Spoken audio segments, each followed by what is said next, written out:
Will Wilson, sponsored by Lazar's. Boy, Will, Nebraska suffers a devastating loss to a 2-6 Michigan State team on the road. Senior day for Michigan State. Still not bowl eligible, Will Wilson. No, no, and thanks for reminding me. The Saturday's ruined, and we lose to a pretty bad Michigan State team. Hooks, we looked terrible today. Offensively was not at all in sync. Defensively, you played again good enough to win the football game. Few questionable calls in the game, but still, Will Wilson, I have no idea what we're doing on offense, what our identity is, and where this team goes. With a sub-average quarterback, a running game, I have no idea what's happening. Boy, I don't know.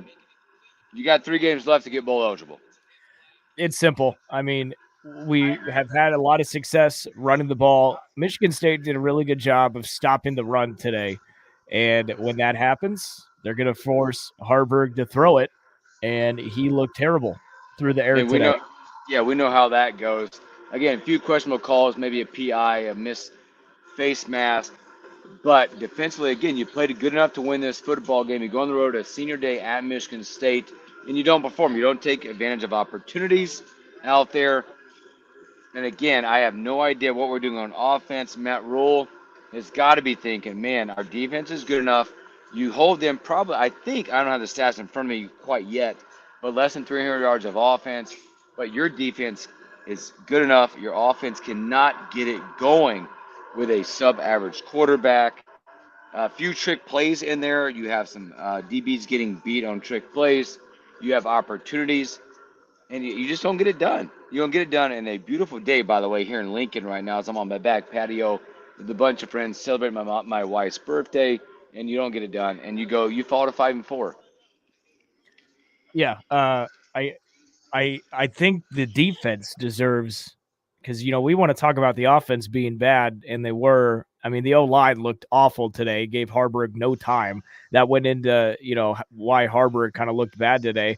But I think the defense deserves some slack too. I mean, there was just something there. It felt like we were getting out coached on that, and something that we haven't seen. We stopped the run fairly well. It was the pass game that made Michigan State look decent today, and I was very surprised by that.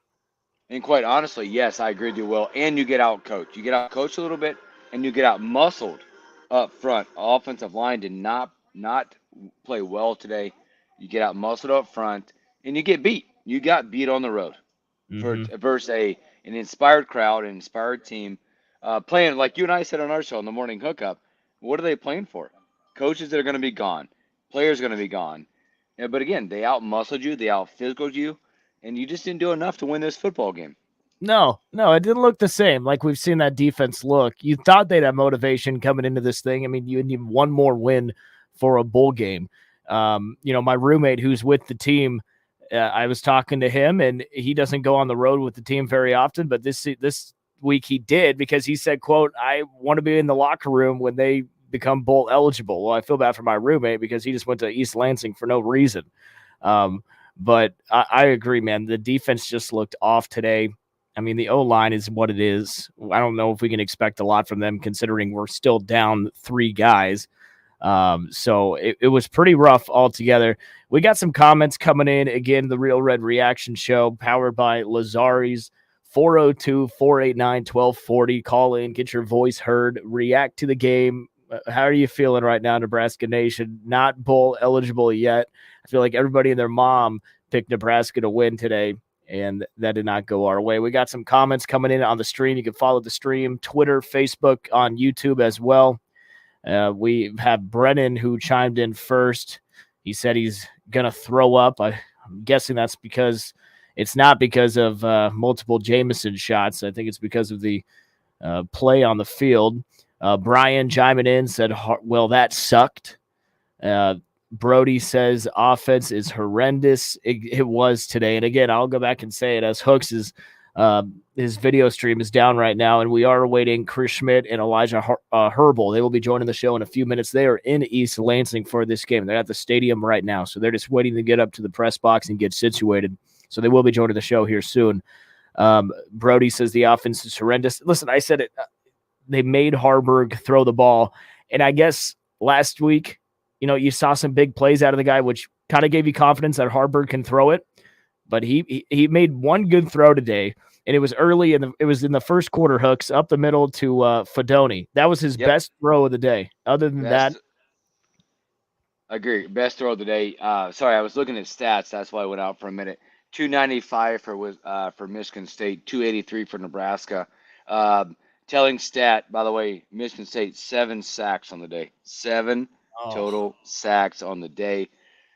You rush for like 160 something. You give up only 63 yards on the ground. You lose the battle by 12 yards on offense. Your defense gets up less than 300 yards today, and you lose the football game. You beat them on third down, and you lose the football game. Offensively, you're a terrible football team. Yeah. And this was supposed to be a game that both offenses looked bad. I mean, Michigan and Nebraska, in terms of team offense hooks, they're 110, 111 in the country. So both these offenses aren't great. I don't even know if the under hit. I wish I would have known that because I would have bet the under. But Michigan State's offense was the better one, and that's what won you this game. That's what won them this game. Yeah, what a gross feeling right now. It's very gross. A few trick plays, you get burned a couple of times, but you have a chance. You still had a chance in this football game. Your defense kept you in it, man. But you look at that. The telling stat for me: 7 sacks. You give up 7 sacks to Harburg. He looked to me a little timid running the football. A little timid running the football, whether it be the draw or the keeper or whatever it was. He looked timid. But at the end of the day, your offense continues. You're 9 games in now. You have no identity. 0 identity on offense. No idea who you are. No idea who your running back is. Johnson looked good at times. Grant looks like he's tiptoeing through there. You have the one play at one point at the game where Bullock wide open. You throw a pick, which turned into a punt. Better than any punt, by the way. Special teams terrible again. 35-yard average for Buschini. You returned 1 punt by Nation for a couple yards. You're fair catching. Just an overall bad day for Nebraska at Michigan State. Yeah, the punt return thing was interesting, especially after listening to Coach Foley at his press conference this week. He said he was not afraid to call the return game awful. He said that. He thought they'd work on that this week. Nope. But it didn't look. We didn't even try.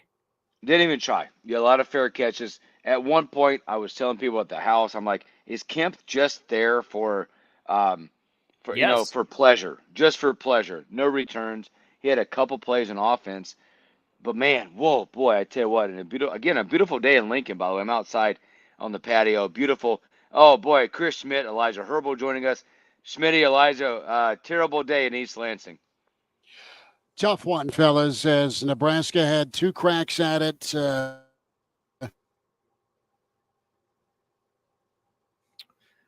Schmitty, you're frozen. He got 3 words in and he froze. Yeah, they froze his wife. We are back. Yes. And Nebraska just didn't have enough today. Mildly putting it, Michigan State really did what they wanted when it comes to throwing the football, at least early on. And Nebraska defense wasn't as sharp as it's been in the past. It did a good job in that second half, but 5 of 18, guys. Let's start there with third down conversions for Nebraska. It was tough. I think Harburg finished the day. We'll have final stats here coming up.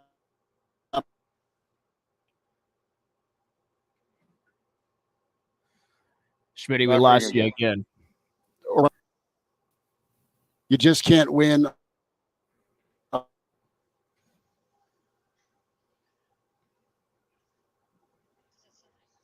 The past 3. And today was a different tune, a different story as Nebraska falls 20-17. And you're just limited at quarterback. You're limited at quarterback.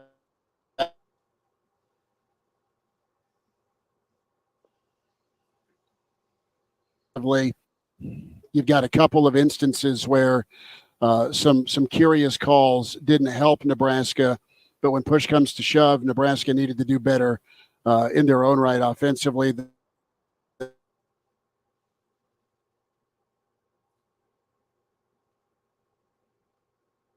North End, Blandino was on and calling it an incomplete pass. That's what Husker fans are going to circle, along with Nebraska's inability on offense. And guys, has our connection improved at all? No, it hasn't. It hasn't. I don't know if there's any different options you guys have. But go ahead, Elijah. Well, I'll turn it over to Hooksy and see if we can figure out some of these connection issues here for a second. Yeah, okay. If you guys are listening, you can hear it. I'll ask you guys a couple things. When you look back, I thought Harbrook looked a little timid running the football today. And I'll go back to one telling stat. Nebraska's offense gave up 7 sacks. That's 7 sacks to a Michigan State defense. I thought defense played good enough to win this football game. Schmitty, I agree with you. Below average at quarterback. No rhyme or reason. We're 9 games in, and I guess as expected, no rhyme or reason to the offense. Again, a couple questionable calls, but 7 sacks.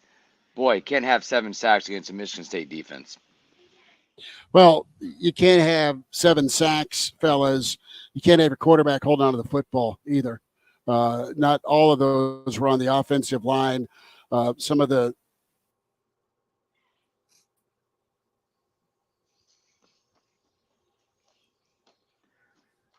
Nebraska, and it was problematic with Nebraska really trying to find anything substantial. It could have been a lot worse. I mean, Michigan State started the second half off at the 50, at the Nebraska 47. Field position was a nightmare all day. Nebraska in special teams had been getting a lot of praise the last couple of weeks, deservedly so. Well, the punting game was not good today for Bashimi. And then from a fair catch standpoint, a couple of times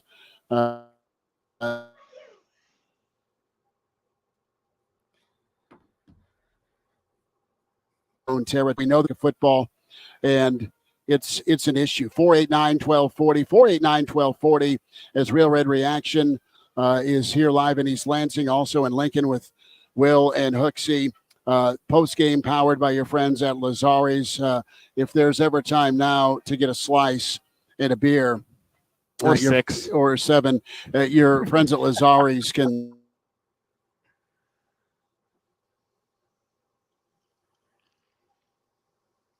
phone call as well, 489-1240 or 800-825-5865. But no, a lot to talk about, and it comes back really to quarterback, and you had better play, even though it was a 2-quarterback system for Michigan State today. There was some rhythm there and some running there. Harburg, bless his heart, kept fighting, kept scrapping, set up Nebraska to make it closer with that scramble. And it was what got Nebraska into the end zone, at least to break a scoreless fourth quarter. But Nebraska, Satterfield takes a lot of guff, and I don't know that he's always been perfect, but I don't think his script today was off. It comes back down to execution, Elijah, and Hooksy and Will, and Nebraska just can't consistently execute throwing the football. And he didn't have a lot of running again with Harburg. Aside from that scramble, you saw a lot more of Anthony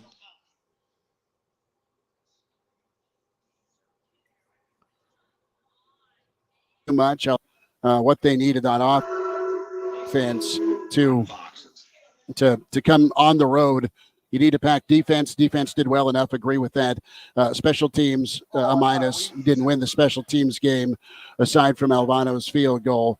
And offense was a mystery most of the ball game. Nebraska, I thought, could have maybe tried to keep attacking those edges with the run game, or maybe focused more in on the run game. But there was a lot of attempt to balance this offense and not be too one-dimensional with the run game. So Nebraska called too many pass plays. A lot of those, of course, in the fourth quarter are needed when you're down by 10. Yeah, and one of the issues that I saw in the game today was something we talked about pregame, Schmitty. That was the first down efficiency from this Husker offense. How many times did we see 2nd and 10 or 2nd and 9? You found themselves behind the sticks a lot in this game. And Hooks, we have some audio coming through in the background. Yeah, what's going on in the background? Sorry, that was a little distracting me. But with the first down efficiency, you're really going to struggle with this offense, how it's built right now, to drop back and pass from 2nd and 9. And one of the things I talked about is the fact that Michigan State could bring some exotic blitzes if they did, in fact, find Nebraska in a 2nd and 9 or a 3rd and 8. And that's what was giving the offensive line fits, is the fact that they couldn't get a rushing attack established on first down. Whenever you had Heinrich Haarberg dropping back on first down, he was struggling to find an open receiver. If Nebraska could have gotten some first down efficiency, I think this game would have changed completely. And I don't think you can put that on Satterfield. This offense is limited in how it's constructed right now. The guys weren't going out there executing. You have to go out and tip your cap to Michigan State. And some early success. The defense was flying around better than I've seen them flying around for a lot of this season. It was senior day. They had the emotion. Some things went right for them early. And Nebraska got their best effort today. And Nebraska's best effort was not enough to take down the Spartans. And I think with a game like this, you have to really tip your cap to Michigan State and their defensive game plan to really limit Nebraska, what they could do on first down. And then whenever Nebraska was behind the sticks, to go out there and get after Heinrich Haarberg, make him uncomfortable in the pocket. And they worked that game plan to perfection. 489-1240, number to get in here on Real Red Reaction. Chris Schmidt, Elijah Herbal at East Lansing, Will Wilson, and Bill Hooks taking you through the afternoon. Husker fans are upset, understandably so, dejected, and it's one of those things. You come to East Lansing, it's going to be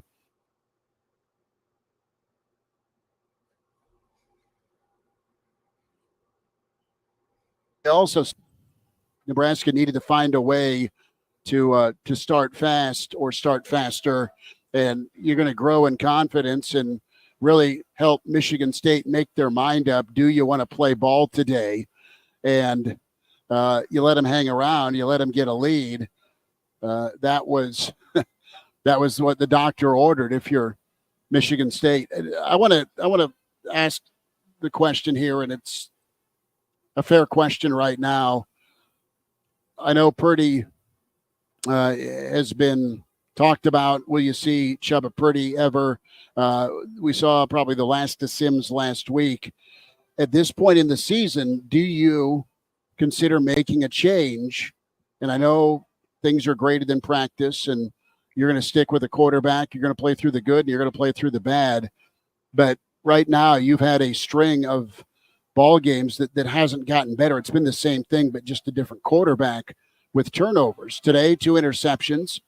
Could have been 3, and one was mercifully waved off because of holding on Michigan State in the end zone.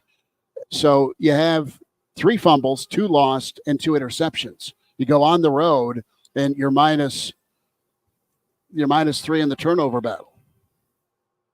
Yeah. At some point, Will, Elijah, Hooksy, you need to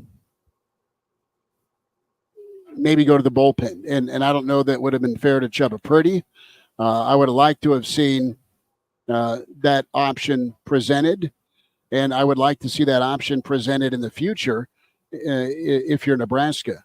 Purdy's a guy that can throw the football. Purdy's a guy that can run the football, but clearly Heinrich does some really good things with this offense. And Michigan State did a good job, too, of taking away the play action. They didn't bite a couple of times on some trick plays. Nebraska bit, and those plays led to points for Michigan State. I mean, this was a defense that, as I kind of said, they executed their game plan. They knew Heinrich Haarberg's weaknesses just the same that all Husker fans know Heinrich Haarberg's weaknesses. They slowed down the Husker rushing attack with the running backs. They were going to accept Heinrich Haarberg was going to beat them with their legs a couple times. You were going to sit back there in man coverage and dare Heinrich Haarberg to beat you with his arm. He couldn't do that. And at this point, Heinrich Haarberg is what he is. I don't think today was the day to go to the bullpen. I don't think next week is the week to go to the bullpen. You're 5-2 with Heinrich Haarberg as your starter. He's the guy that's gotten you to the cusp of a bowl game despite those limitations. We know the Husker offense is limited. Can somebody else, though, either spark you offensively or make some plays that need to be made. And there's a lot of indecision there by Harburg throwing the football. And I know his offensive line's not great, but some of the missteps by the O-line, he needs to get rid of the football, throw it away, tuck and run. And there's indecision on his part. I mean, it's a group effort. It's a team deal. Totally get it. Do you have a guy that could make a few more plays for you on the bench? Do you have a guy that could minimize some of the damage with turnovers right now? And that's really the story of this ball game is the turnovers, the missed opportunities, the awful field position, the horrid third down conversion percentage. Sparty's a team that gives up 28 points to Big Ten foes. Sparty's a team that gets real tight in the sphincter when it's tight in the fourth quarter.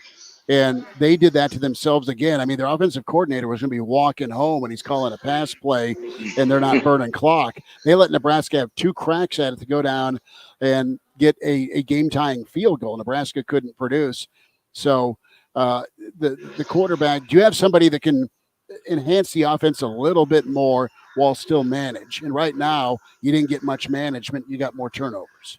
I don't know. I mean, I think the O-line played so bad. I don't think it mattered who you threw out a quarterback. I thought they played that bad. And the reason Harburg was so timid, like Hooks was talking about, is because he was afraid to get walloped. You know? Yeah, and you know what, guys, for me, it's like what quarterback gives you the best chance? Again, Schmidt, I agree with you, with like give you a chance to make some plays.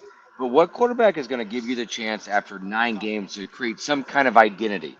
Because we don't know who we are, whether it be Satterfield or the O-line or Harburg. We're pretty predictable in these situations with Harburg's inability to pass the football at times. The one pick he threw, which it turned to be like better than any punt Bushini had all day long, was an open pass. If you throw it out to the left, out to the hash, a little bit, but you're looking at an offense that has zero identity after nine games for me. Yeah, and I think more rather than looking at the quarterback position, as Will kind of said, you have to look at the offensive line. Any quarterback's going to struggle behind that protection, and it comes down to, I mean, we talked about it last week. How is this offensive line, a bit of a mismatched group, going to be able to come together? They did well last week. This was the week where they got exposed a little bit. They couldn't get much going in the rushing attack, despite the fact that Nebraska had, let's look up the stats here. How many total yards? 100 and... that doesn't matter. It's like 154 yards on the ground, 60 of that coming on a chunk play from Heinrich Harburg. There just wasn't much going on the ground, and that's where Nebraska's made their bread and butter. And if you're not going to have a rushing attack, Nebraska's already shown this year they're going to struggle to beat teams through the air.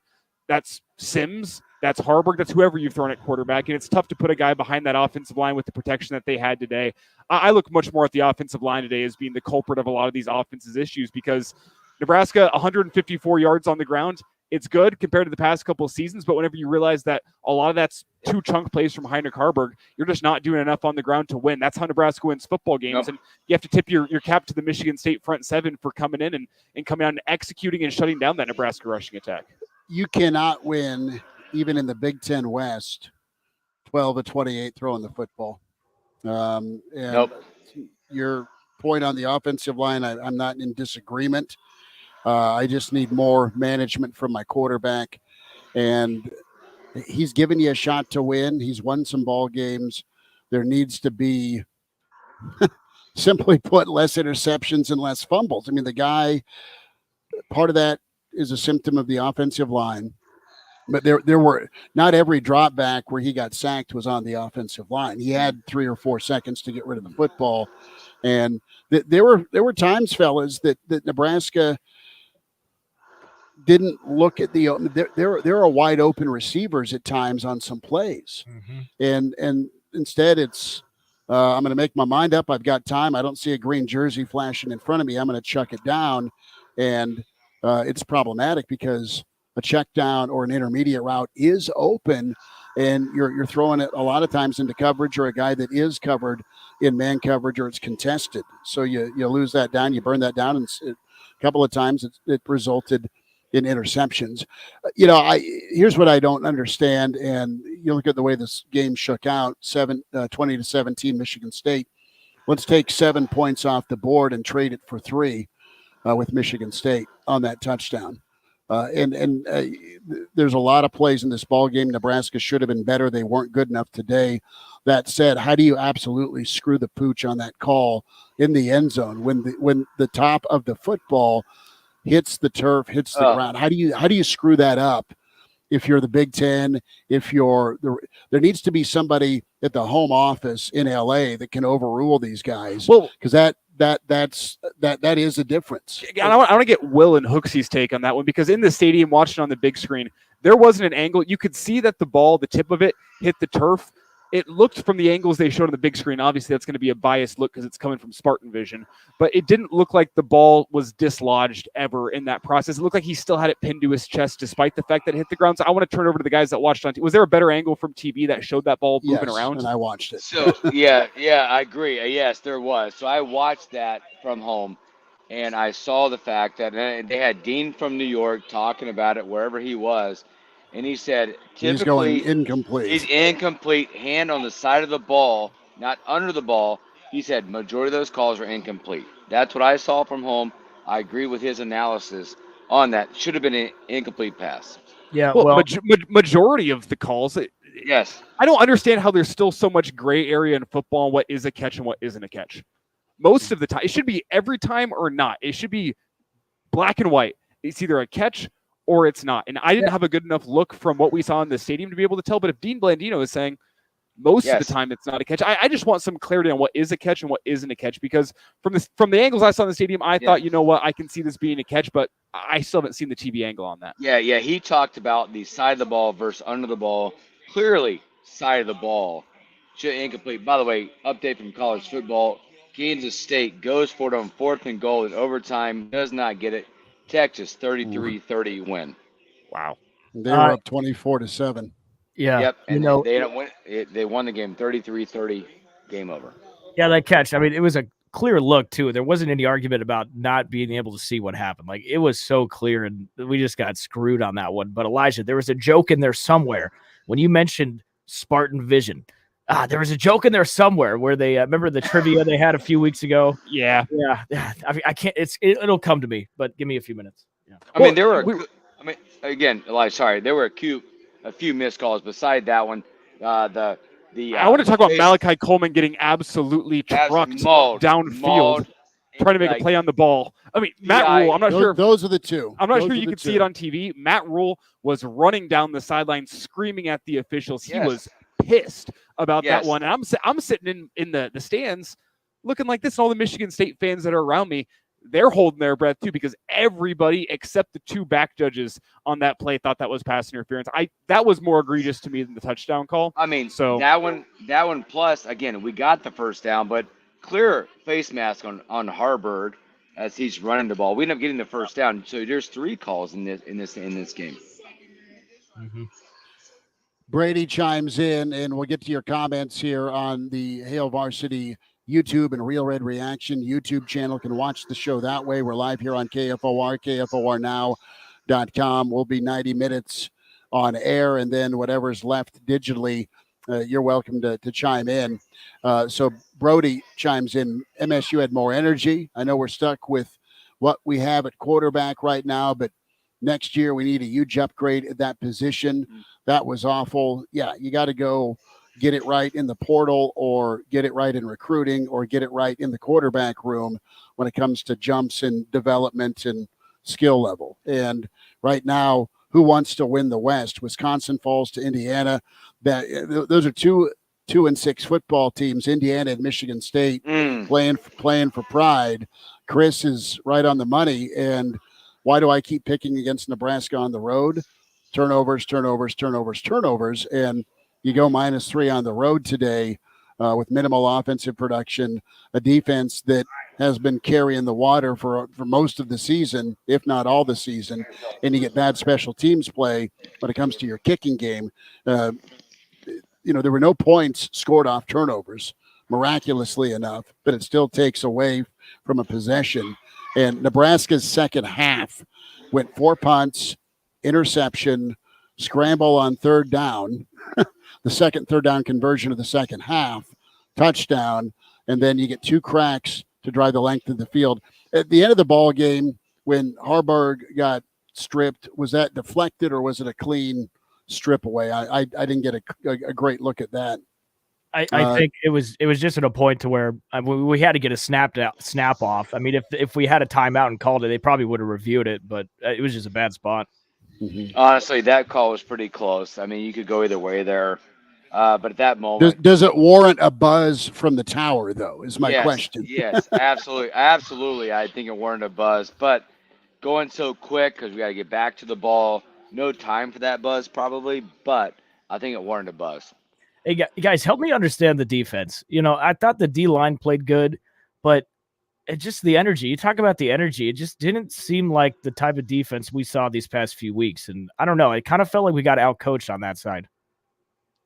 The energy is something that I noticed in the stands, not specific to the defense, but the Michigan State sideline, maybe it's senior day, I'm not sure what it was, had so much more energy all game long than Nebraska's sideline. And that's a little thing, but I think it translated to the field. You saw Michigan State playing with more fire than Nebraska did all game long. And you look at the stats, it doesn't seem like Nebraska's defense had a bad game. Just 11 first downs for Michigan State. They were 3 of 14 on first down. This gets swept under the rug. Nebraska, 0 penalties today compared to Michigan State's 70 for 70 yards. And the real difference is the big plays from Michigan State, especially through the air. They end up with 295 total yards of offense. 232 of those yards coming through the air. And that was the difference to me, was just a couple of busts defensively where Michigan State gets loose and it's 20 yards, 25 yards, kickstart something for them. Other than that, the defense played pretty well. But I see the point about the energy, and I think it comes from the fact that Michigan State was able to get big plays and generate big plays, and that's where the offense was coming from this game. The teams, whenever they got points, it came on a big play from that drive, and Nebraska's defense looked a little suspect in that area throughout the game. Elijah, I want to ask you this and everybody this question: the fact that we've talking about a lot about this. We haven't been to a bowl game since 2016, and the pressure that maybe this team has felt to get that one more, and maybe playing tight. I don't know that and maybe we'll hear from Matt Rule here in a little bit. Real Red Reaction, powered by your friends at Lazari's. We're on the road here in East Lansing, 489-1240. Yeah, how do you handle success? This team has no earthly idea how to handle success. I know they've won 3 in a row, so after win 1, you stack it, you get a second, you get a third. But let's be honest, man, they've dodged bullets all along in those 3 wins. And not to take away from road wins or home wins for Nebraska, you haven't beat anybody really that good. Michigan State's a team, on the other hand, that has played a lot like Nebraska the last 5 years when it comes to close ball games and having leads against an Iowa or against a Rutgers. They've seen Washington, they've seen Ohio, they've seen Michigan. So Sparty's talent levels quite a bit higher, you could argue, than what Illinois or Purdue have, or for sure what Northwestern has. And it's something that they just didn't really blink today. They made more plays, and they were willing to hang around and slug it out with Nebraska. But this is some of it to me is what Michigan State did today, to give them some credit. But a lot of it is about what Nebraska's ineffectiveness is truly like on offense. And I don't know how much better it's going to get. You have another game next week against Maryland where you better be able to score some points because this defense, who knows if they've got enough left in the tank, Elijah, where it's still a long November. Andrew chimes in. Unfortunately, our OC doesn't know how to pound the rock. He insists on throwing the football early. If the guy can execute it, I don't have a problem with pass plays being called, but herein lies the problem. It's turnovers and execution, Elijah, with Nebraska at the quarterback spot. And you have Mr. Mark K chiming in with the offensive line. Don't blame or don't put it on the O-line anymore. Our quarterback play is trash. And you haven't had clean quarterback play. Some of that's on the quarterback. Some of that you can look at the offensive line. But I go back to the previous comment about pounding the rock. You want to just kind of line up and make someone stop you. It doesn't seem like Nebraska. One of the early drives in the ball game, Nebraska ripped off a 16-yard run with their running game, and then an 11-yard run and back-to-back, and then you call a pass play that goes nowhere. It seemed like Nebraska's first down runs went well, but then you go back to a first down pass, and I understand you can't run all the time on first down. You got to mix it up a little bit, but whenever Nebraska tried to throw the football on first down, a couple of times they completed them for 5, but most of the time it puts you back at 2nd and 10. Mm-hmm. And that was, I mean, to me, the first down ineffectiveness was the story of the game. To me, I know there's a lot of Heinrich Haarberg turning the football over, issues with the defense, giving up some big plays. The defense didn't quite look up to snuff with what we expected, but I think upon my rewatch, which I'll probably complete at some point tomorrow night, I might go and track just the first down effectiveness from Nebraska, because they are not a team that's going to convert 3rd and long. They're not even a team that's going to convert 2nd and long. They're a team that drives by 4 to 5 yard chunks. You pick up the first downs, you keep it moving. Whenever you're sitting at 2nd and 10 or 3rd and 10, I know I've said this once before already in the post-game show, but I think it was such a major disadvantage that Nebraska had because of how many times they found themselves in 2nd and long or in 3rd and long. It's not how their offense is built. They're not built to pick up 6 yards on back-to-back plays to go pick up a 3rd down and move the sticks. That's not what they do. So I need to go back and rewatch that, but just so many issues to talk about with the Husker football team today. And I think you can kind of pass the blame around. It wasn't Nebraska's best performance. I think you can feel lucky that you only lost this game by 3. But there's no moral victories in that sense whenever you're trying to go bowling. You have another huge opportunity next week with Maryland coming to town. Maryland hasn't been what we expected them to be based on how they started the season, the first 5 games. So you still have that opportunity ahead of you. But this one just feels like a big missed opportunity because of how many areas Nebraska seemed to fail in this football game today. It wasn't just Haarberg. It wasn't just the offensive line. It wasn't just the defense. A lot of blame can go around for Nebraska losing this football game. And I think Nebraska's going to get back to work at practice next week and try to clean up a lot of these issues, because this is the worst performance Nebraska's had since Illinois. They didn't play winning football today. It's as simple as that. Walter on point out of Philadelphia. Nebraska now minus 12 with the turnover margin. That's one thing. I mean, Michigan State was right there. I mean, they were minus 7 coming in. They took care of the football. You have Nebraska 8 now in 27 and 1-score games since 2018. There it is. Yeah, I did predict 20-17. I'm sorry. Very good. Well done. So take your phone calls, 489-1240 or 800-825-5865 to numbers to get in on Real Red Reaction, powered here by your friends at Lazari's, helping make this road trip happen. And the question is this: do I need to retire from the road? I don't remember the last road game I have won. I'm serious. This is going back all the way back to 2019 with Searles in the hooded sweatshirt hoodie game. Was the last win Notre Dame? Was that the last road game you went to where Nebraska got a win? 2000. See, I've never been to a road game and seen Nebraska win either, so I'm part of this curse too. When Schmidt and I get together and go on the road, we just double down the cursing power. You put the house on the opposing team. I said there was blame to go around. Schmidt and I aren't included in that. We're probably to blame here. Hey, here's the deal. Next time you can just come hang out over here, okay? You guys come here, hang out. We win a football game. That's unbelievable. The weather will be what it is right now.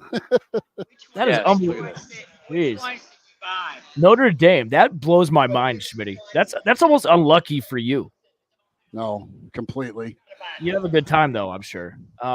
Hey, guys, we do have Matt Rule audio. Whenever we want to go to it, we can hit a break, come back and do that, or whatever you guys want to do. Let's hear from Matt Rule. We'll get a break. Get in, 489-1240. Palms are pointed up right now with Nebraska fans. Totally get it. You were wondering from a trust standpoint if you were ready to make that commitment. And this thing was still winnable despite the performance, with two opportunities in the final 3 minutes to get something done. Nebraska couldn't do it. Let's hear from Matt Rule right now as Nebraska falls in East Lansing 20-17. I think all across the board. We didn't tackle the way that we normally do. We gave up some big plays. I think Keith just told me every scoring drive had a pass play of 25 yards. I don't know if they ran for 100 yards, but they certainly hit us on double move and a trick play and a missed tackle. And then offensively in the second half, we couldn't get anything going. So, proud of the guys' effort. I thought they fought at the end to go down and get the ball back and stop them on defense and, try to block the kick and go down and have a chance to go kick a field goal to win that game, which I expect us to go do. But overall, just, the whole performance was not our best. What do you think when you're back in basketball? How do you feel about it, given what you just saw? What do you feel like were the issues today, both quarterback, offensive line, and Yeah, I think it was they played us in like base zone coverages on first down, and I thought early on we had 90 yards rush in the first half. Thought we could run the ball well.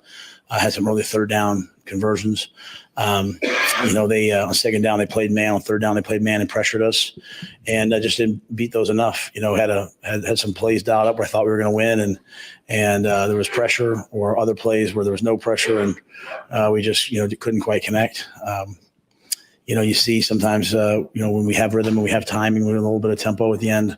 We made some plays, but just certainly not good enough in the passing game at all. how would you evaluate Heinrich specifically? I'd have to watch the tape to see Heinrich. I thought he ran the ball, ran the ball well at times, made some good explosive plays.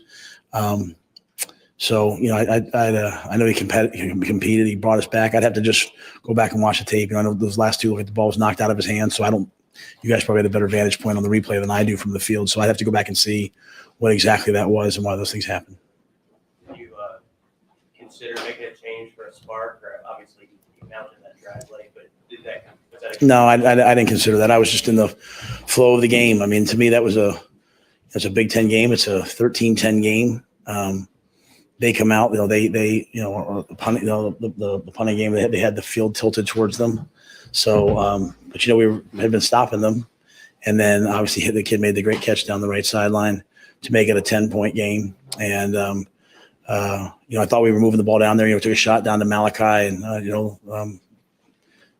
got tangled up and, didn't catch it. But, I don't think I was just trying to get our guys to play through it. This is kind of what the Big Ten football is going to be like. It's a tight one-score game down the stretch, and we expect you to go make the plays to win. And, that's all across the board.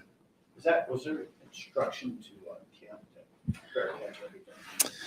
Yeah, so we had Billy and Ethan both up, right? You saw Ethan go out there at the end to catch it. Billy's just not quite 100% cleared, but he wanted to catch the ball. Last week the ball kept rolling and hitting. So, they hit some bombs. Even all of those, it look, well, I know it doesn't look great. Even the gunners were down kind of bearing on him. So he fair caught it. I think if he would have had we went for the block a lot today. So the thought process was like, hey, let's go try to block it.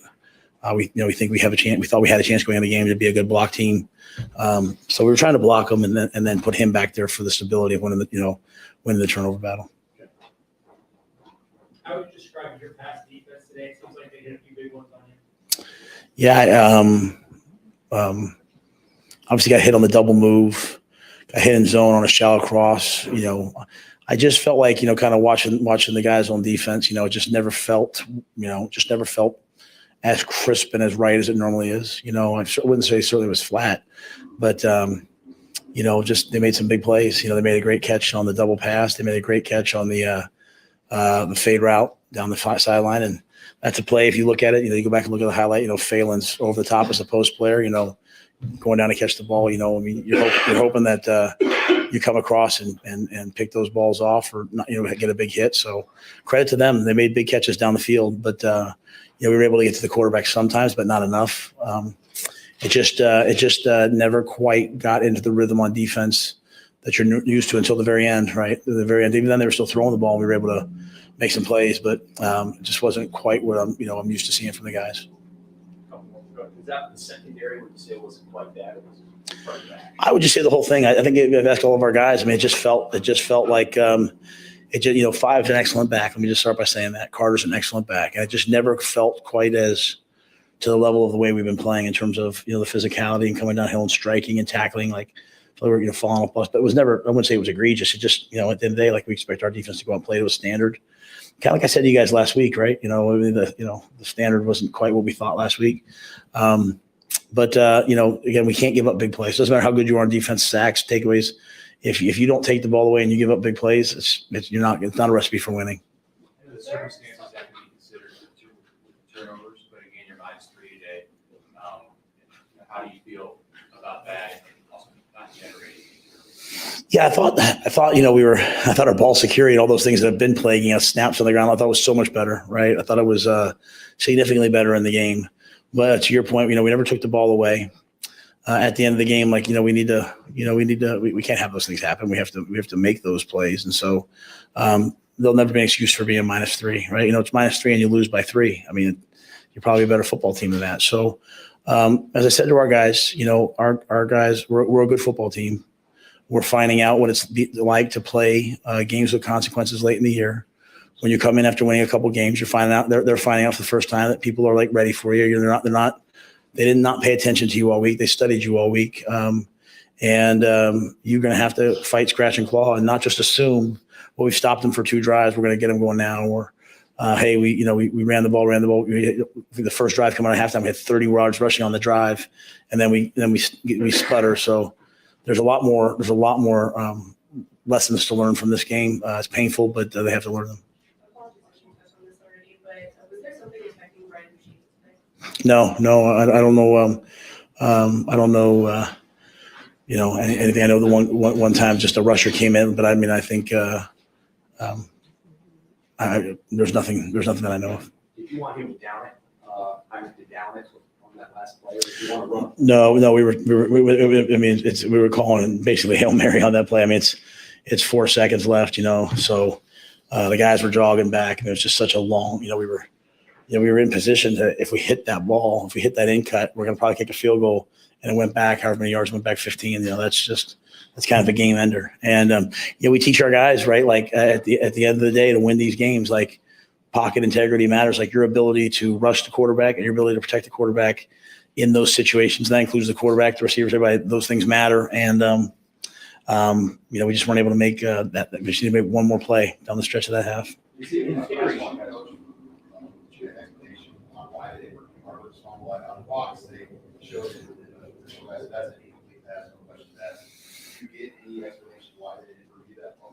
No.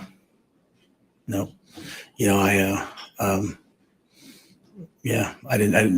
Nothing was explained to me. Would you have had to let the clock run out for them? Yeah, I'll be honest with you, because we're at home and because we don't get replays, and we really, unless I see it clearly, I have to kind of count on them, right? Does that make sense? So someone has to tell me, like, hey, they did this, they did that. So like you guys saying this to me, like I couldn't see that. I mean, there was a pile of people from I couldn't see that as it happened. So we don't have technology in the box. So at least most of us don't, have technology in the box. Maybe sometimes you'll go to a place that has like a press box, camp TV you can see. So I know our guys were trying to look at some things that we thought, we were hoping that the touchdown was going to be ruled incomplete that they caught, and the guys were kind of looking over, trying to see a TV, and we were looking at the board, but nothing was explained to me. I mean, I asked a couple questions during the day about some face masks and pass interference on the field. They always gave me a great explanation, but I don't know what happened on that. Thanks, guys. That was Coach Matt Rule, his post-game presser there. We'll get to more of your comments. And, he was right. He leaves it up to the guys that are paid to make some calls or at least explain some non-calls. And Nebraska, not good enough today. The officiating, not good enough today. But that's not what you circle. This ain't completely on the Zebras. This is on Nebraska's offense yet again, and it is trying to squeeze a dropout, Elijah. I mean, that's where they're at. We'll take more calls as we get to Taz. Taz, thanks for hanging on. Welcome into Real Red Reaction as you're with us here on KFOR. Go for it. Thank you, guys. Hey, Elijah, great win, Broncos. And listen, I just want to say this, that, I played professional baseball with the Reds, and used to have Pete Rose tell me, Tad, you can run faster, you can do things better than me, but you're not a polished ball player. And that's what I'm saying about our quarterback. I mean, we heard all kinds of information that we were going to run the option. And I've never seen a guy run an option so fundamentally as what they're doing right now. And it's there. We could be making tons of yards on our quarterback, and that's where I am right now. Is I love Harbaugh, but he has got to get the fundamentals down. He's got to look polished. He holds the ball really well. You can't tell where it's coming out of, but we get that option running, and we're going to be really good. Now, he's not getting to that front side when he throws the ball, so the ball's sailing. And that's always, he's on that back foot. That's an NFL guy. But for a college kid, he needs to get to the front side as best as he can so that he gets that thumb down and makes that good throw. But he is there. He's going to be our quarterback. He's just fundamentally on what coach is teaching, but spend some time on that option to make it look good. Thanks, guys. Taz, thanks for the phone call. And And the Taz, option takes years to perfect. if Taz is already gone, that's unfortunate. I want to get his take because he was a professional ball player, a good one, drafted by the Reds back in the day. And I've brought this up before on this show. He would know a hell of a lot more about baseball than I do, but I seem to remember from my youth growing up playing baseball, you teach the guys, the outfielders, the third baseman, the guys have to throw it a long way. You teach them to come over the top so you can get that thumb down so you can get through the ball and it doesn't then sail on them. And I mean, shortstops and second baseman are a bit of a different story. You're allowed to throw from different arm angles because you don't have to put as much zip on the ball. But whenever you are trying to get zip on the ball, throwing it a little bit sidearm, it's hard to get that ball on a line and not overthrow it because of what Taz is talking about, getting that thumb turned over and get through the football. It's a little thing, but you see it on those intermediate routes from Harvard. He overthrows those a ton, and I think it's because of that arm angle. He's good, accurate on the run with that sidearm angle. He's good on stuff between 0 and 10 yards, but whenever he's throwing between 10 and 25 yards downfield, he has a tendency to overthrow it, and I think it's because of that arm angle that he's throwing with, and it's the reason why you don't have your third baseman throw sidearm from across the infield. It's really, really hard to keep those things from sailing whenever you are throwing sidearm. You're going to hit the chicken mascot on top of the dugout. Right, it'll sail. Eric weighs in the stream. Take more of your comments. The Hail Varsity YouTube channel, Real Red Reaction channel on YouTube, Facebook on KFOR, Facebook and Twitter with KFOR, and then the Hail Varsity Radio Twitter feed at HVarsity Radio. Eric says we can stop talking about bowl games and Big Ten West winners. This team belongs nowhere near it. Loser stuff out there today. As it wasn't good enough. And, you know, Searles nailed a lot of things a lot of times when he joins us, but he was prophetic about a team that needs to learn how to win before they can handle winning. And that all starts with practice. We've seen the steps where Nebraska's practicing the right way. They've won. They've handled some of that success the past 3 weeks, but this was a gut check. You get to November, Rule was on top of it. I mean, these are meaningful football games. You're kind of fighting for your life in October, trying to climb up at 500 or above. Now you get to November as you're entering into a race and a conference in a West Division that no one wants to win. I mean, it's going to be, let's gouge each other's eyes out here kicking off, or it's already kicked off between Illinois and Minnesota. Minnesota and Iowa are going to be in the driver's seat. Wisconsin inexplicably drops one on the road to a 2-6 Indiana team, now 3-6, a lot like Michigan State. Well, it's any given Saturday in the Big Ten. And it's that way in college football. And today, I think it's fair to say maybe Nebraska did feel a little bit of pressure. They hound and hammer this 1-0 every week. And maybe they were thinking a little bit too much about getting that 6th win and becoming bowl eligible.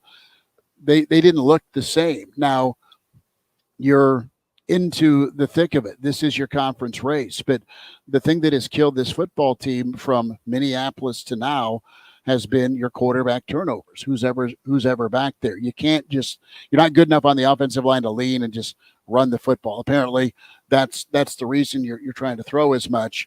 If you're the offensive coordinator, you're limited at what you have at quarterback. So you're trying to do what you can. And you got a guy, you've tailored an offense to now be more option oriented, and none of these kids have really ran any option football. You're being introduced to it for the first time and trying to learn on the fly with it.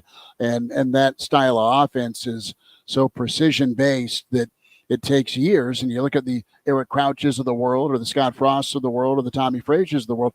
Those guys ran option football since Pee Wee football, and it was the offense and the system they were used to. Now, I'll give Heinrich some credit. He's ran good option football. He's gotten better at it. But as far as taking care of the football, I mean, it is just an absolute disaster for this football team. And they've survived it the past 3 weeks because of the defense.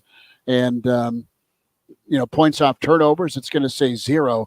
But when it comes to taking away your ability to at least get equal or exceed on that scoreboard, it cost you today. And the urgency, too. I mean, Nebraska didn't – they were huddling. They really never got in a rhythm, the 2-minute drill. So they were taking their time.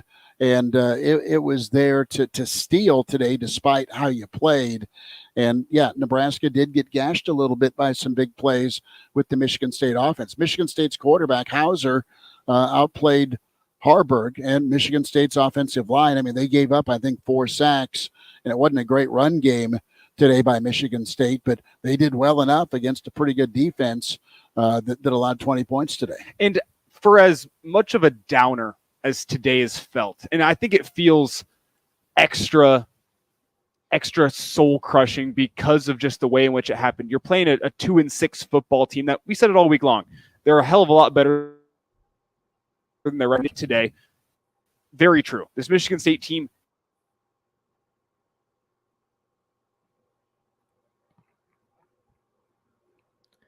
eligible. Whenever I look at this game as a whole, the margins between a 3-point loss and a 4-point win can sometimes be pretty thin. I don't think, for as demoralizing as this was, that Nebraska was too far away from winning this football game.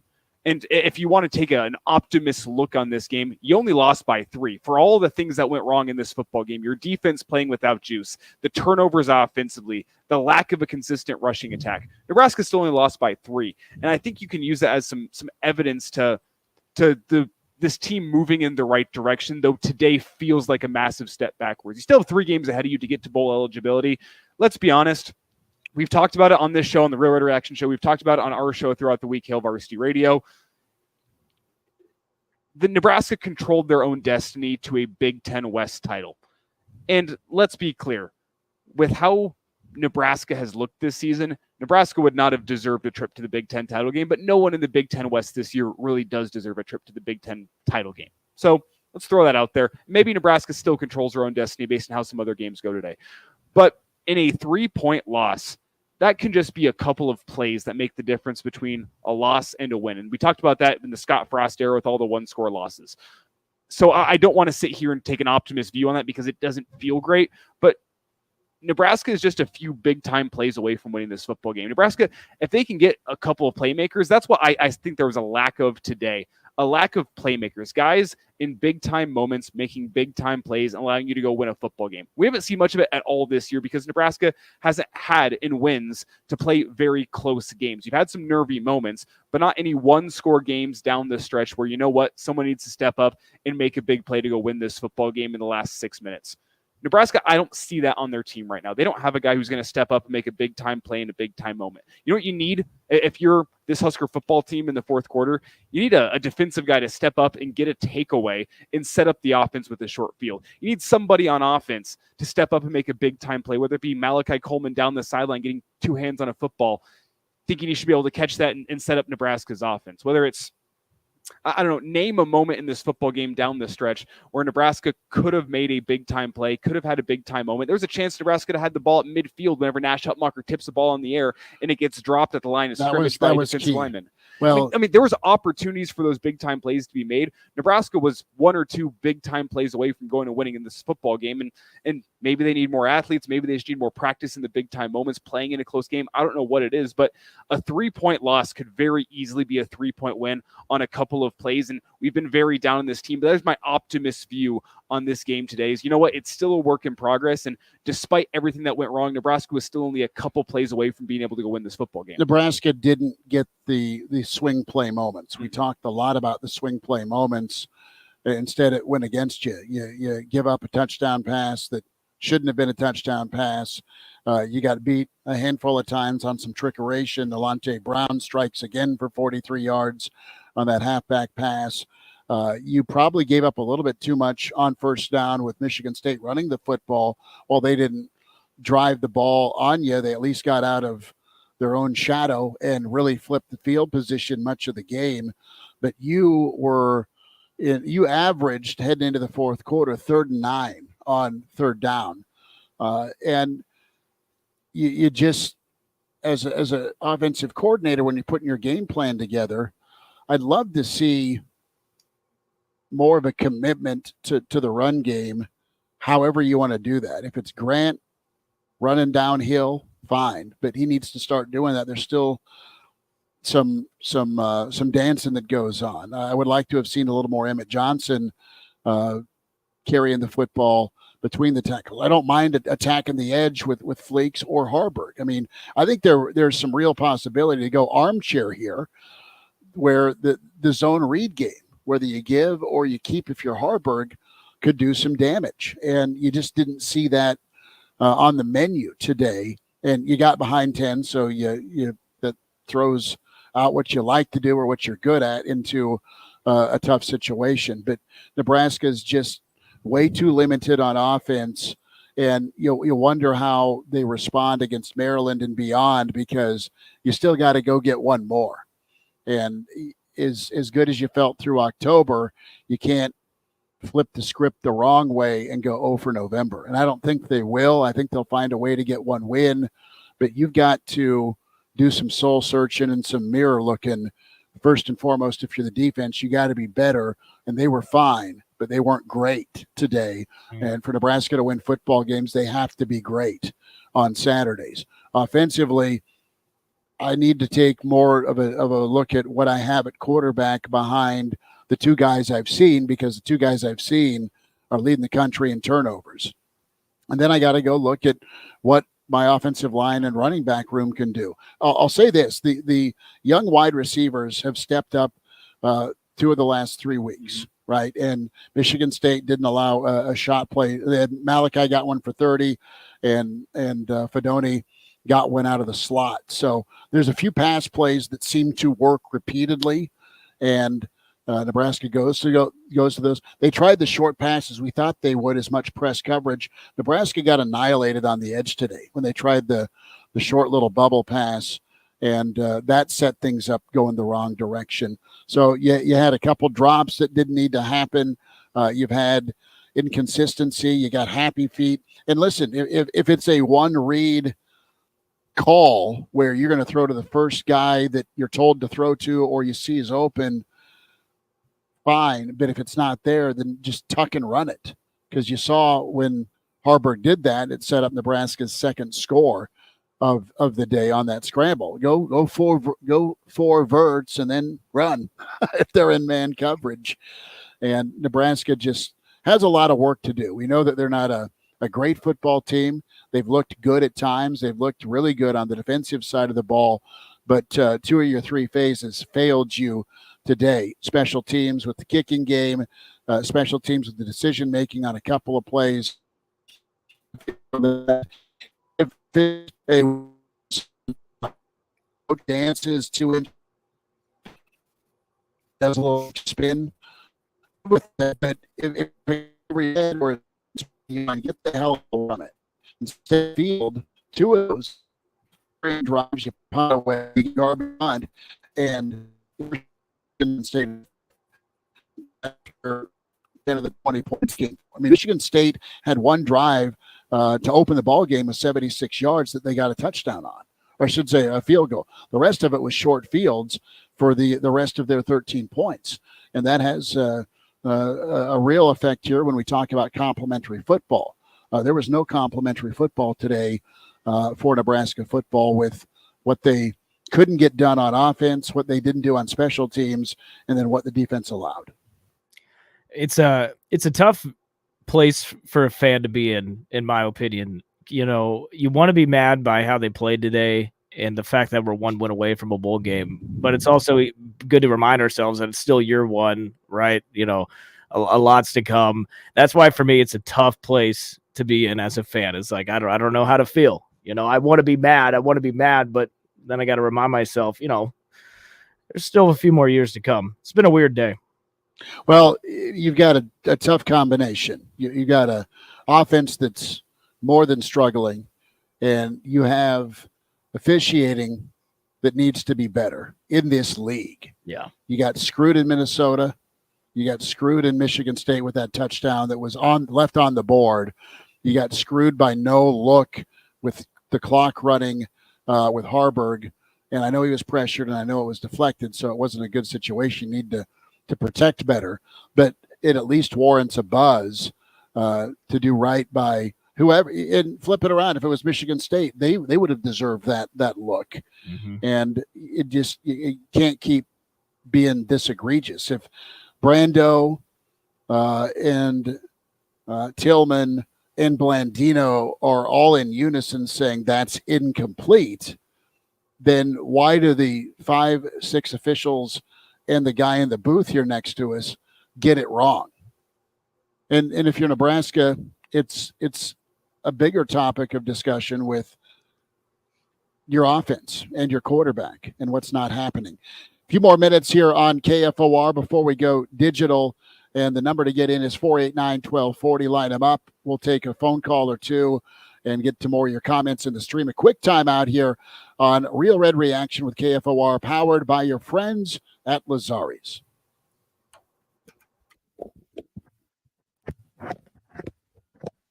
Each Husker football game with the Real Red Reaction Show. Immediately after each game, we go live for your unbridled opinions On KFOR and on the KFOR Facebook page.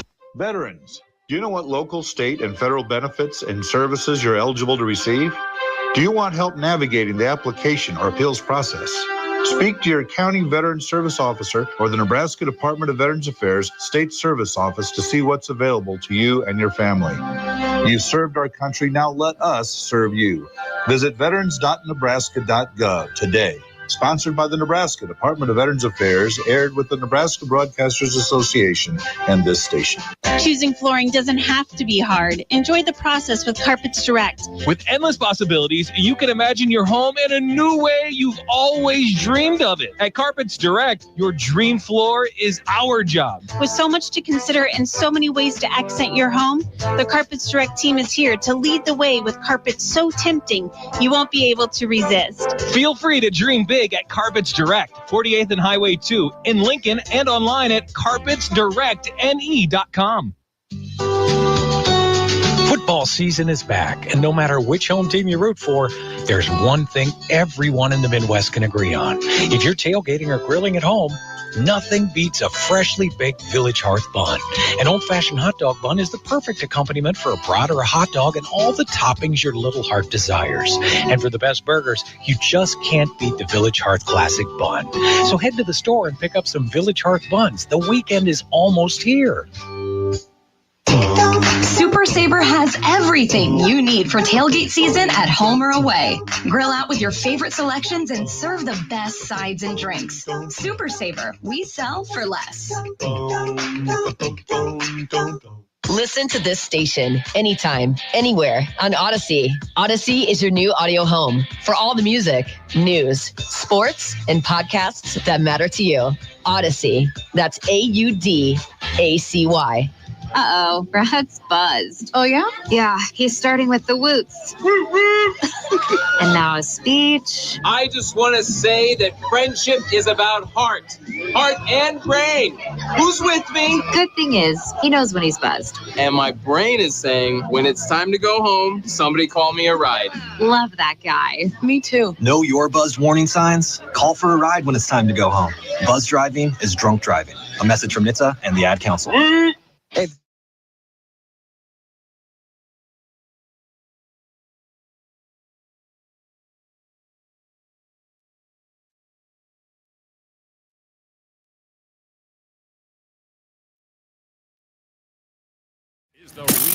This is the Real Red Reaction Show. Phones are open now, 402-489-1240. Welcome back into the Real Red Reaction Show, sponsored by Lazari's Pizza. Will Wilson, Elijah Herbal, Chris Schmidt. We are about 20 minutes from ending the show here on air. Still time to get your voice heard. 402-489-1240. Elijah, 3 more games, to get one more win. How are you feeling about that? I think we're looking a little far ahead right now with Maryland, Wisconsin, and Iowa. And I don't want to be too reactionary based on what we saw today. I think you have to be. You do, but at the same time, as I kind of said earlier in this show, the Big Ten is a league that it is any given Saturday. It's all about matchups, especially in the Big Ten West, where, I mean, you see it today. Indiana goes and beats Wisconsin. Who would have seen that coming? A 2-6 team goes and beats a team that's topped the Big Ten West. Oh, wait, where else do we see that? We saw that here in East Lansing with Michigan State. It's all about matchups, and I don't want to be reactionary to a game where, you know what, Nebraska on the road didn't have their best day. They're playing a Michigan State team on senior day. There's a lot of juice. There are issues within this Husker football team, though, and issues that concern me moving forward, particularly with just the propensity to turn the football over offensively. That's going to hamstring you a lot. And what it's been for this Husker team all season long has been a defense that is bailing out the offense. Today, the defense did all they could. It was a defense that was getting fatigued as the game went on. It was a defense that didn't generate takeaways like they have needed to thus far this year to set up the offense on some short fields. So I don't want to sit here and be reactionary and say, you know what, Nebraska is still facing an uphill battle to 6, because I don't necessarily believe that to be true. You have 3 chances to get one. All 3 of these games that Nebraska has ahead of them, Maryland, Wisconsin, and Iowa, all 3 of these games could be wins. None of those teams do, I think, anything that specifically threatens how Nebraska plays football to a point where I say, you know what, they can't win that football game. But on the flip side, all 3 of those teams can, in fact, go and beat Nebraska. Schmitty's my savior. He's brought me a cup of water, and we can keep on rolling. It's vodka. Where'd you get that in the press box?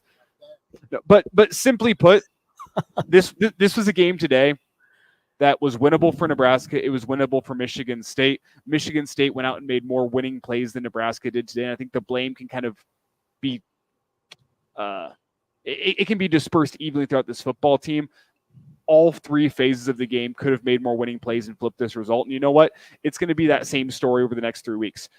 Can your defense go out and make enough winning plays to go out and win you a football game? Can your offense make a couple of winning plays throughout a football game? They didn't do so today. The defense didn't do so today. But I don't believe, based on what I saw today, that this team is incapable of going out and having a game against Maryland or against Wisconsin or against Iowa where they can't go out and make a couple of winning plays, because in the Big Ten, that's all it takes. Nebraska, as I said earlier in the show, 2 or 3 plays today away from being able to go and win this football game and flip the script. Can Nebraska go out and make 2 or 3 more winning plays in order to get that flipped against Maryland, against Wisconsin, and Iowa? It's very possible, because I think this team and this defense is good enough that they'll be in every single game they played to close out this year. They were in this game. You just don't make enough winning plays down the stretch, and you lament the mistakes, but you got 3 more great opportunities at it where you're going to be at those games. Like, in all 3 of those games, Nebraska's going to be in it with a chance to win it in the 4th quarter.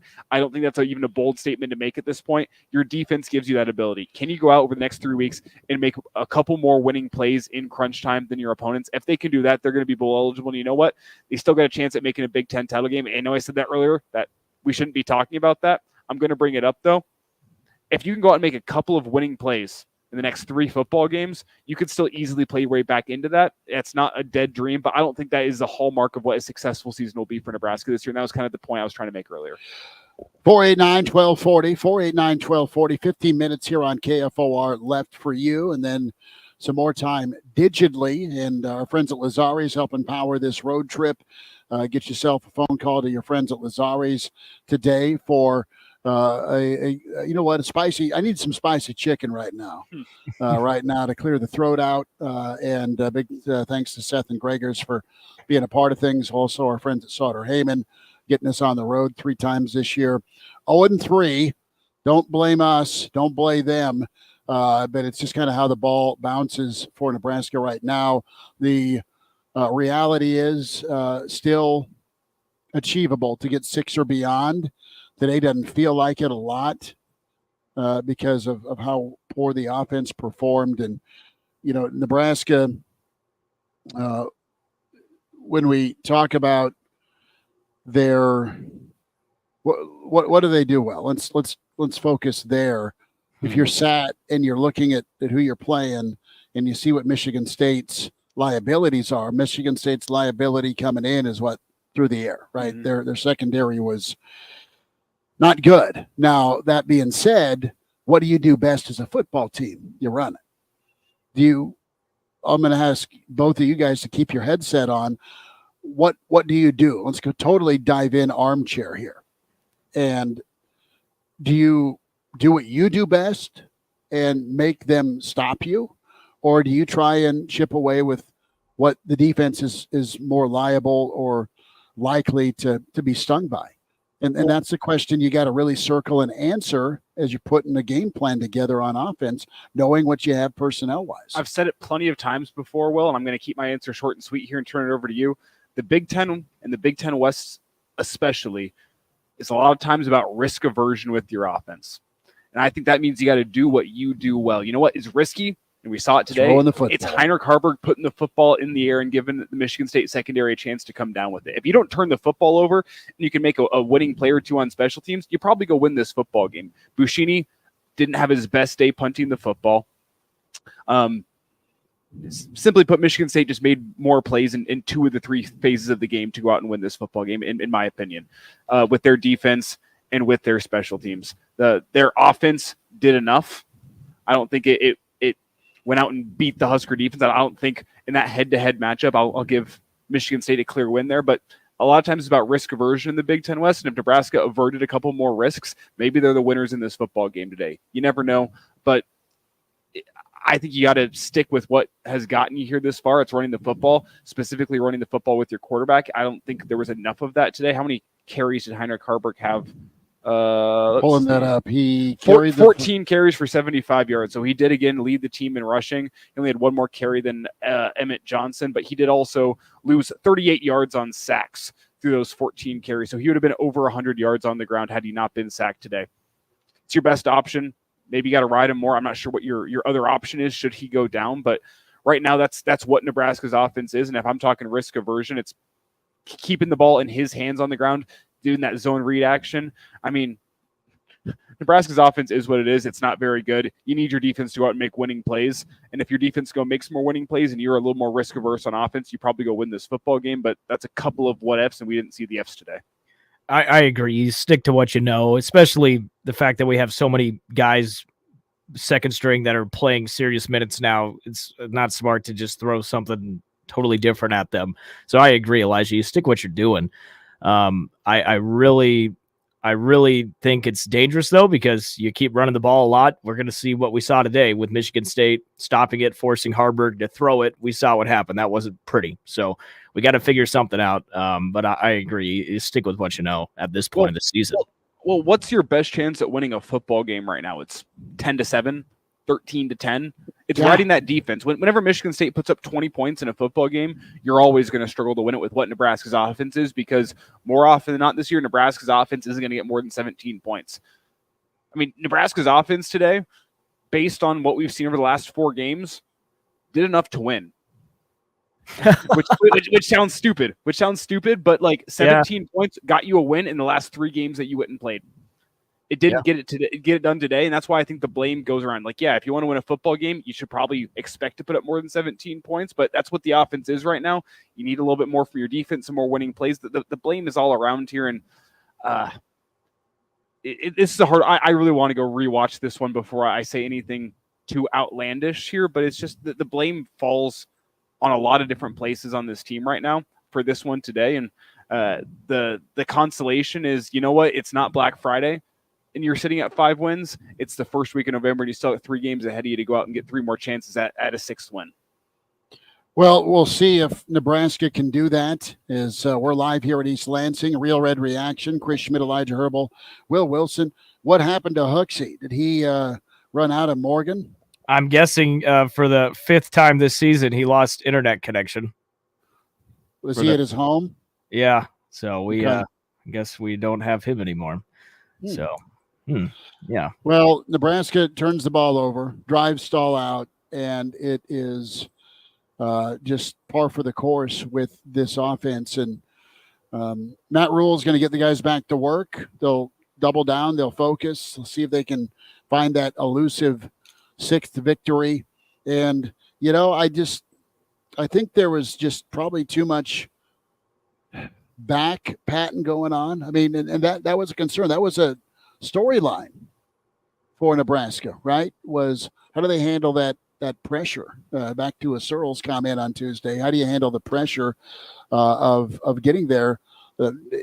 Not necessarily seeing it as the finish line, but man, it's a nice mile marker to hit. I've had some people text me within the past 90 minutes that we've been on that the effort was atrocious today. I want to get your guys' thoughts. Do you think this team came out and lacked the effort that we've seen in the past 3 games? They didn't look like they were flying around. Mm-hmm.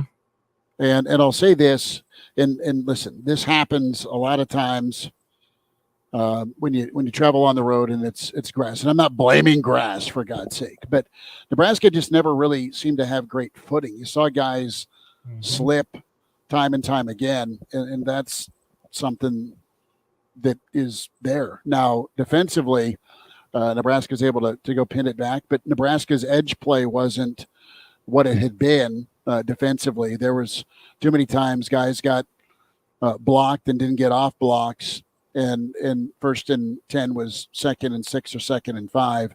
If I'm Michigan State, I would have kept going back to my big tight ends beyond that first drive. 2 plays, 63 yards to the tight ends.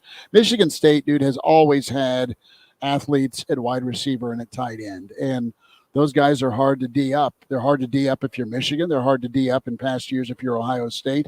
And Michigan's wide receivers made some plays, but Michigan also got a little creative, and the one play worked.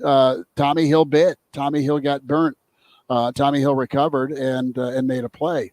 But Nebraska, too many times early on in the game, didn't get after the quarterback. Okay. Michigan State got comfortable, hung around, their confidence grew. They said, screw it, let's just go win the thing.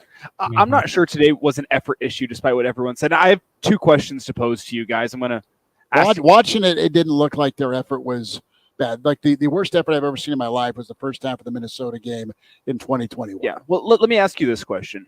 For Nebraska's defense this season, name me a couple of guys, 3 or 4, that have, for the most part, been the guys that are making big-time plays for you. Whenever you think about the Nebraska defense this year, who are the guys that have made plays all season long? It's Nash, it's Reimer, it's Gifford, and it's Cam Lenhart. Who made plays today?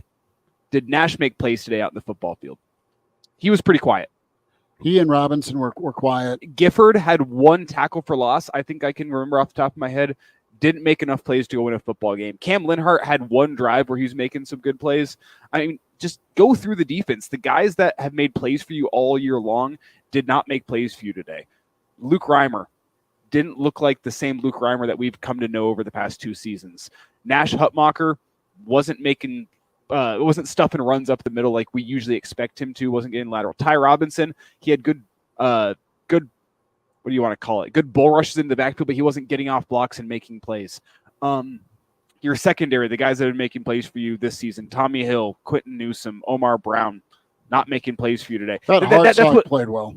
Hartzog played well, but that's not a guy that you've been turning to all season long to come out and make a play for you at a big-time moment. That's what I've been getting at in this show, that you didn't have the guys that you expect to be big-time players in big-time moments stepping up for you today. I don't think it was effort. They were just off. They were just off. Mm-hmm. And sometimes that happens in a football season. You know what? The juice isn't there. You know what? You're struggling in front of a away crowd. You know what? You had a tough test on Friday, and you're mentally drained. I'm not sure what the reasoning is, but the moment. This moment. To get to maybe 6. it's the moment. The big-time plays that you expect to make plays for the Husker defense, we're not stepping up and making plays today. And there hasn't been enough guys all season long stepping up and making plays for you offensively, but in a moment where you needed it, you didn't have that either, aside from the Heinrich Harburg rush down inside the 5-yard line to set up that touchdown. Like, guys just weren't making plays today, and I don't know what I can chalk it up to, and maybe we'll have to hear from the coaching staff on Monday and hear their thoughts on it, but you just didn't have the guys that have stepped up for you making plays all season long, stepping up for you making plays today. Let's go to the email bag, chris@hailvarsity.com, and still time for you to call here, about 5 minutes digitally I should say, over the air on KFOR. And then we'll do a little bit more on the digital. I know you got to get to Chicago as well, Elijah. But first of all, Schmitty, you got to stop going to road games. You're killing us. I accept, and I'm staying home. Second, in order for Harburg to be the most successful in the passing game, his attempts need to be around 20 yards or less. Any more than that, you're asking too much of him. On the other hand, I'd like to see more zone read. Clearly, we don't block well enough to straight up hand it off and win that way in the run game. But Harburg's been very deceptive with giving it and carrying out the fake or pulling it and getting around the edge. That's what got him into the end zone for that first touchdown. So they're probably fighting a little bit. Harburg was a guy that got beat up last week against Purdue. We know that. You want to protect him as much, but you still got to use him because he is an asset on your offense with the run game. So what's that? What's that balance? What's that happy medium to use him and use him to win? Because that's why you have him in there. He gives you the best threat, presumably running the football, and you deal with his passing ups and downs. Right now, you needed someone in there with what your offense can't do, and that's just line up and mash people. So your run game, aside from that 3rd and 11, where they said, you know what, we're not going to throw it on 3rd and 11, we're going to run it. It worked well. You got a 12-yard gain and 1st and 10, and I think you got the field goal out of that. So Nebraska doesn't know really what they do well enough to be competitive and win each game. I think they're grabbing. I think they're grabbing right now at straws on offense, hoping that this will work, thinking this will work. And what you don't have is much of a threat. What you do have threat-wise is young wide receivers that can get deep. And if it's not a one-on-one situation where the secondary bites on play action, then it's a problem. It's a problem to be accurate. It's a problem to get a dig route. But you know what? You can still win football games, guys, by chucking it down. You can use a short passing game to an H-back or to a back in the flat. There are plays you can complete. There are some crossing routes you can turn to. And I don't think Rob's wrong with these downfield attempts when it comes to a timing route or getting to a spot. It's a problem because it's requiring time, and you're asking him to be a drop back guy, and he's a play action guy. He's better on the move or off of play action than in the pocket. And in the pocket, it was a real problem. Nebraska ran for 154 yards today, threw for just over 100, but 3 turnovers. Michigan State did their damnness, fellas, to give Nebraska points. They did with that drive right before half, where there was 4 penalties in 5 plays. Nebraska 36 yards on the ground and in the air, 30 yards in penalties. That got things tied up at half. This is a team, Will and Elijah, that was ready to check out when any adversity happened, and instead Nebraska welcomed adversity back onto the bandwagon. Exactly right. Before we get off air, I did want to throw a question to you guys. You know, there's a lot of talk today about going to a different quarterback. Harburg will start next week, but if it doesn't go well the first few quarters, do you think the thought will get executed? Do you think we even go there? No. Simply put, no. And it's because of the things we talked about on this show. What does Nebraska do well offensively this season? Run the football. Mm-hmm. That's it. Do we know Purdy can't run? We don't know Purdy can't run, but from what I've seen from him in his limited game action, he's not some savior coming in and throwing the football. And I think Heinrich Harburg is a more dangerous, based on what I've seen on the field. I'm not at practice every single day. Based on what I've seen on the field, I think Heinrich Harburg is more dangerous running the football than Purdy is. And I get that from Purdy's limited duty at the end of last season. I think Harburg is more dangerous there running the football. I don't think Purdy, from what I've seen again, is the guy that's going to come in and revolutionize your offense. I don't think at this point in the season you want to revolutionize your offense and say, you know what, clearly running the football isn't working. We're going to go to an all-out passing attack. I think if you find yourselves down by 21 points to Maryland in the second half, maybe you say, you know what, we got to air the ball out a lot more now. Now maybe we'll run out Purdy. But I just don't see it happening because you are what you are at this point in the season. What Nebraska is a team that needs to run the football to go win football games. And I don't think Purdy provides you a different element there of running the football. And God forbid you put in Jeff Sims based on his turnover issues so far this year. If there's a positive takeaway from it, hey, only 2 turnovers from Nebraska today. And I said that in our pregame show. It was 3? 2 interceptions and a fumble. The fumble. That is, the fumble I stashed away. 2 interceptions and 2 fumbles, 1 lost. There's 4 times the ball was. I take it back. No positives there. No, there wasn't. My question is this: with the Purdy discussion and looking elsewhere, he can run. You saw it against Michigan last year, limited opportunity before his calf got rearranged. And is he a better thrower? Well, supposedly. I mean, Rule has said that this season, if Purdy was healthy, he was probably your number 2 quarterback going into camp. He had a growing issue. Is he healthy or not? And if he's healthy, give him a look if Harburg struggles. Because at least is it fair to say he's not going to be any worse as a passer? Maybe he could be. I think that's fair. But we don't know. I mean, he was a dual threat stud out of high school. He's got the ability to run it and throw it. And listen, I'm not hanging all of this on Harburg. He does good things. He's a Nebraska kid. He's tough, but there are just some plays he doesn't make. And then when he's trying to make a play, he's not getting help from the offensive line. And from a run game and identity standpoint, there's either not a want to or an ability to lean on that, either out of the shotgun or run option. But it was an absolute mess. We'll take it for 3 more minutes, get you to ABC News on KFOR. Your best offense, though, right now is Harburg running the football. It is. And I don't think you can take that off the field unless things have gone massively awry against Maryland. Yeah. Massively awry. And I'm talking like down by 21, down by 28 in the 4th quarter. That's when I think you maybe talk about Purdy.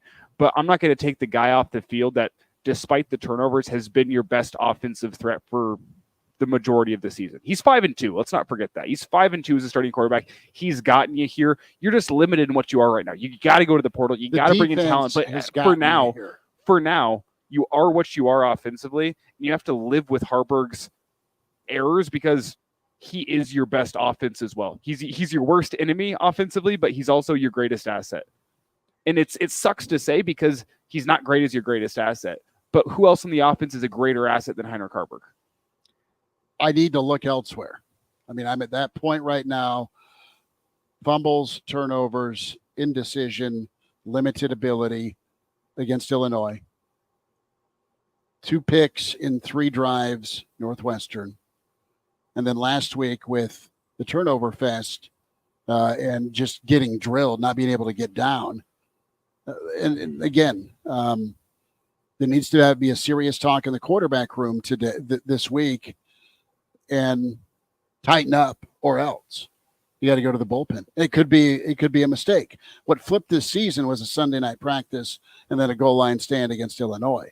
You go the other way and not win again in November because you make a quarterback change this late in the season. Maybe you do, but you got to seriously look at the quarterback performance and protection of the football and say, what are we doing here? What are we absolutely doing here with both guys that have started? And maybe a third time and a change is the charm here for the offense, because you expect the defense to rebound, and they're going to be taking on an offense and skill guys that are fantastic. Today we said this earlier in the year. There's going to be a game this season Nebraska's offense has to go win the football game. And today was that day because the defense wasn't its typical self. There's a day where special teams will go awry. We thought that was Boulder. The consistency was not good today aside from 1 field goal. Well, you know what happens, though, in this season, 2023? You know what happens if your offense has to go win the football game for you? You lose. Mm-hmm. That's where this team is at right now. And I wonder if there's going to be a Sunday night practice to see if you can get more life out of the defense moving forward. Maybe I'll go drive by the stadium on my way back into Lincoln tomorrow and see if the practice lights are on. Wouldn't be surprised to see it because the defense is the one that's going to have to lead the way for you over the final 3 weeks. And simply put, they didn't do enough today. The offense didn't do enough either, but you've come to expect that from the Husker offense. But that's not okay. it's not okay. Don't get me wrong. I'm not saying the defense is the reason why Nebraska lost today. But I'm saying based on how Nebraska's won football games this season, you need more from the defense. The leader of your offense is your quarterback. And if you're taking more bad or so than good, then it's time to look at another quarterback if he's healthy. I mean, don't tell me that you can win with all three quarterbacks and not use all three as an option. Well, do you think that Matt Rule and Marcus Satterfield truly believe they can win with all three quarterbacks? They've been rolling with what's winning. All right, he's managed it and he's made a few plays, i.e. some deep passes to the rookie wide receivers. Didn't happen today. And you have just inability to take care of the football. And that's an issue. And that's part of that's on the offensive line. I get it. But then go somewhere else. Run Emmett Johnson and Anthony Grant behind the line of scrimmage, or run your quarterback till they stop you consistently. It is hold your breath time whenever they throw the football. Mm. And if he does hold on to it too long, it's a strip sack or a fumble. Right. And a turnover.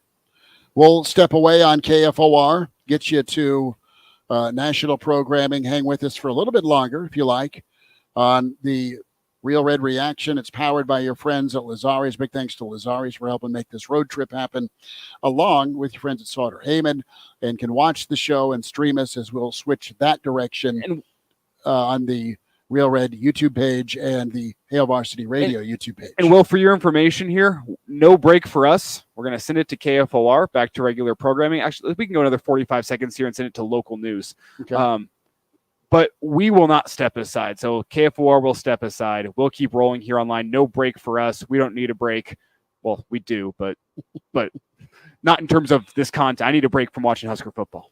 I'm gonna get out of here if you don't mind. There's a big horse race coming up. Bet the 5 horse. I love it. Derma Sotogake from Japan in the Breeders' Cup Classic. That's my tip for the day. Well, we appreciate you. We'll send our KFOR listeners back to our national programming as Schmitty and I keep it rolling. Will, take care. Appreciate you.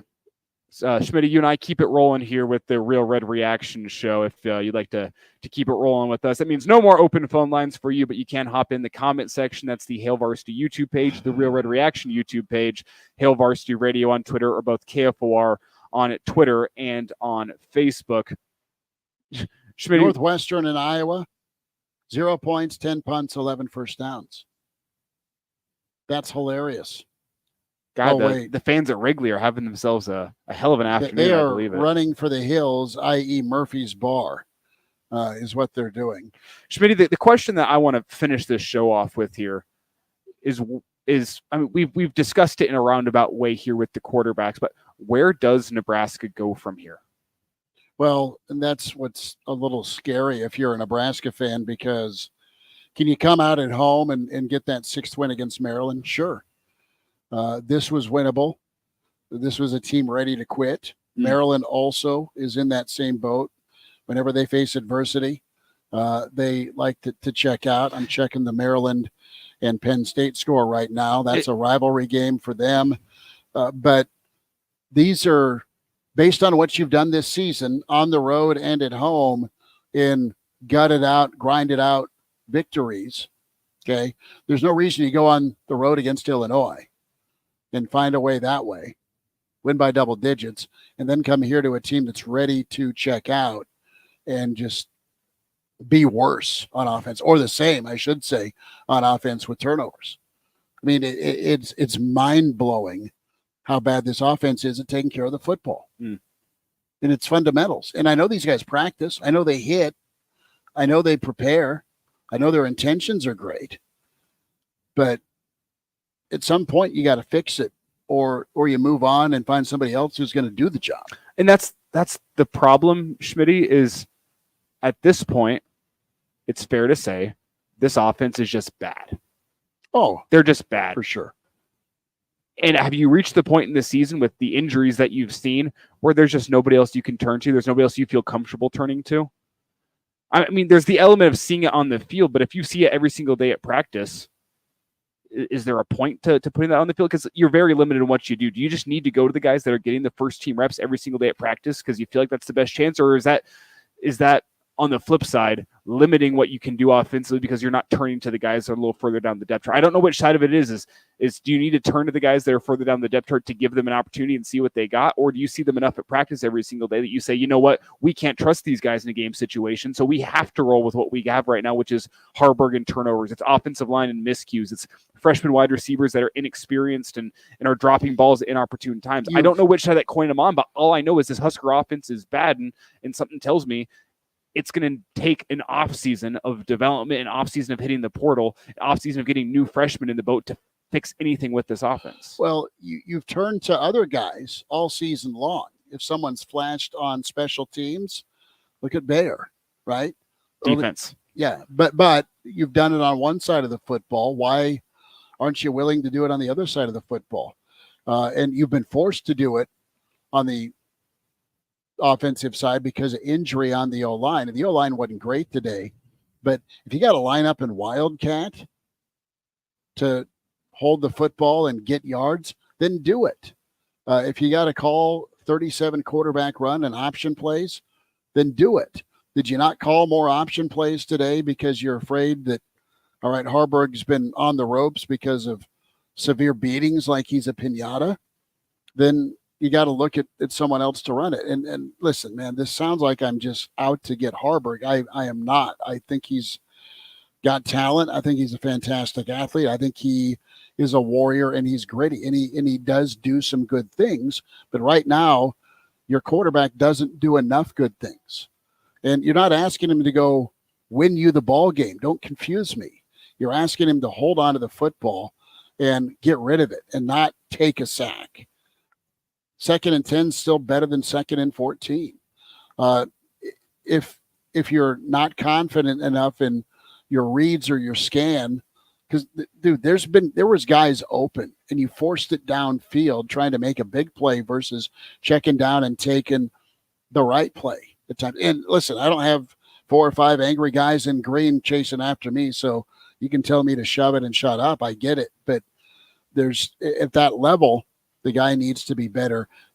Now 7 starts in. Okay. And it's been a roller coaster. You've seen the Harburg experience where there's some good, there's some bad, and there's some what the hell. And part of that's his fault, part of that's the team. And run the football, keep hammering the football, mix in a little pass, call some safe passes. You can check it down. And if your quarterbacks are great at finding the slot on a little seam route, then keep calling that and throwing it until the defense adjusts. But there's too many balls in the air that are in jeopardy, and you just don't manage it, man. You don't take care of the football, and that screwed you today, and you survived it the last 3 weeks. So you're at the point now where you'd say this offense can't get any worse. I'm at the point right now where try something new at quarterback, and if it is worse, you can go back to, well, what has been bad. See, and I think there's a difference between being 3-6 at this point in the season and being 1 win away from a bowl game. And maybe that changes some coaching decisions, right or wrong, the fact that you are 1 win away, because I think it can get worse offensively. And you're not at a point in the season where you can, I think you have accepted, right or wrong, you've accepted the shortfalls with your offense and with Heinrich Harburg, and you've just accepted, you know what? I mean, I watched the Illinois game last year. I saw what Chubba Purdy did at quarterback that game. Highly unimpressive. That Illinois defense was very good, but you have a very good defense coming up with Wisconsin and with Iowa, still forthcoming on the schedule. I think this offense can get worse, and I think you have established a way that you can win football games in spite of the atrociousness of the offense, and it's with a defense-first mentality. And if you've got a formula that's gotten you to 5, I think you're saying, you know what, it's year 1. 6 is a win for us. If we can get to 6 games, we have to do it with the defense-first mentality, and we have a formula that, as ugly as it looks and as bad as the offense is, as turnover-prone as the offense is, it's gotten you to 5. And I think you as a coaching staff are going to try to find a way to have that atrocious offense get you to 6 as opposed to making changes at this point in the season and potentially letting it get worse that you stay stuck at 5 and you never make it to a bowl It's game. not an absolute. You can come back. You have made changes at quarterback, right? due to injury, Sims moved on. Mm-hmm. You went to Harburg. You went back to Sims. You have made changes. And I know quarterback is delicate. There's one of you. And their psyche's different than offensive line. Their psyche's different than wide receiver. I get it. But do you want to, again, Rule said, hey, you want 6? Are you happy with just 6? Right now, as you reconsider things, yes is the answer. But go get your 6 swinging versus settling. And right now, I think they're just settling at quarterback. They see it, they drill it, they evaluate, and you've not had an open quarterback competition because you've just settled, and you are winning again, despite of this offense, with a little help from Harburg, making some plays. He does do some good things, but there's been too many bad things that have caught. Today, the turnovers cost you the football game. Defense was okay, but it was good enough. It was absolutely good enough today to get you a win. And it was the offense that absolutely hosed you today with turnovers and inability to execute. I think this defense was good enough to win today for the average football team. I don't think the defense was good enough today to win with how the offense is currently constructed and how this offense currently plays. If you want to go win football, the defense has to go make plays to go win a football game. You didn't get any takeaways against a team that's been turnover prone. You didn't set up your offense with any short fields. I mean, you did like 3 of 14 for Michigan State on third down. It's a great defensive performance, but it's not what Nebraska needs from their defense to win right now. And I think we can all accept the fact that you've put a lot of strain on your defense. I understand that. I don't think you're going to come away from the film session and be like, wow, the defense was bad. The defense wasn't bad today. The defense didn't make enough plays to go win a football game. It's typical great. Yeah, and you need great. You need great. You do. That bar, though, is too much to ask of even this defense. Okay. But it's what you have to. I agree with you. The bar that they have set for this defense to win football games is higher than it should be for any defense in the country aside from maybe Iowa. But that's how it has to be right now in order for you to win football games. Just like at Iowa. I mean, Iowa, their defense goes and make plays, especially teams make plays. That's how they get wins. It doesn't always win football games for Iowa. I think the past couple of weeks have been a case in point with them. But that's what they ask of their defense to go get wins. And right now, I don't think that's what you want the long-term vision to be at Nebraska, but right now that's what you need from your defense. You need your defense to go out there and score you some points. You need your defense to go out there and set up your offense with a short field, give them a chance to get some points on the board. You didn't get that from your defense today. It's asking a lot from them. I understand that, but that's what you need right now in order to go get to 6. Eat Beef chimes in. I think Chubba could have completed a lot of those passes today. He's had a year of development, and that's all I want to see. That's all I want to see. If it ain't working with Harburg, go to the bullpen and let someone else, i.e. Pretty, come in. If you're going to call those plays, then let's get somebody that can routinely execute them. That is all I'm asking for if I'm a Nebraska fan. Get me a running back that's going to be a workhorse and can get north and south, and get me a play caller that is going to be able to put a plan together and execute it with what he sees in practice. And as you transition from practice to game day Saturday, what are you calling what you've seen work? And I don't know if that's the case. Well, I would hope that's the case. Here's the question. Is anything working in practice? Well, clearly. I mean, listen, it's easy to armchair and say, oh, well, listen, more quarterback zone read, more quarterback run. It's okay to call the button hook for 5 yards. It's okay to dump it off and let a back do something, Fleeks or Emmett or AG, catch it out of the backfield, make a guy miss or break a tackle. But the timing routes, the drop back portion of this offense is a mess because you don't have a drop back quarterback. And I'm blue in the face. I'm saying the same thing 100 times over. But Nebraska just missed an opportunity today. Yeah. Flat out missed out on an opportunity to get to 6. What are your odds like, man? I mean, do you think they're going to find a way to 6? Do I think they're going to find a way to 6? I'm a hell of a lot more worried today than I was yesterday. Sure.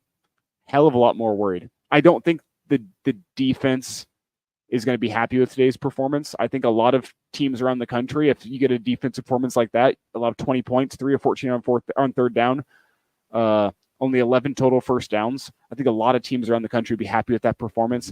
I don't think this defense is happy with that performance. I still have faith that this defense can get Nebraska to 6. I have faith that they will get them to 6. I'm not sure about beyond.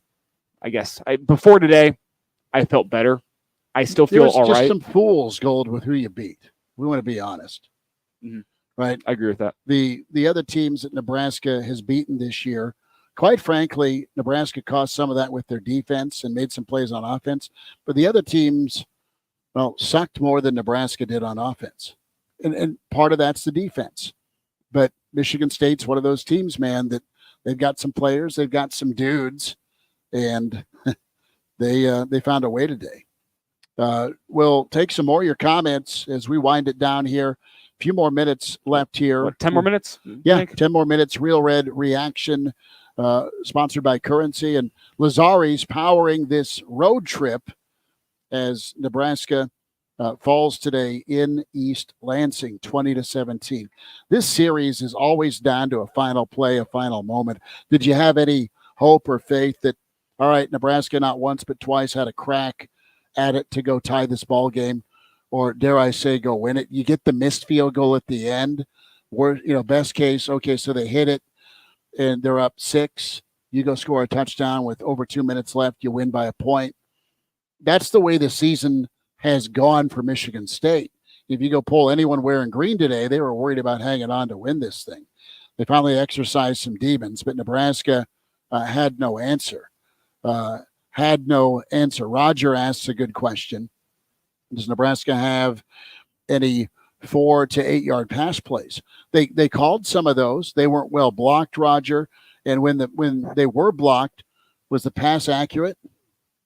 Or was it something the receiver had to jump for? I mean, think about this. Like the second or third play of the game was that little quick hitch to Bullock. And the blocker got blown up.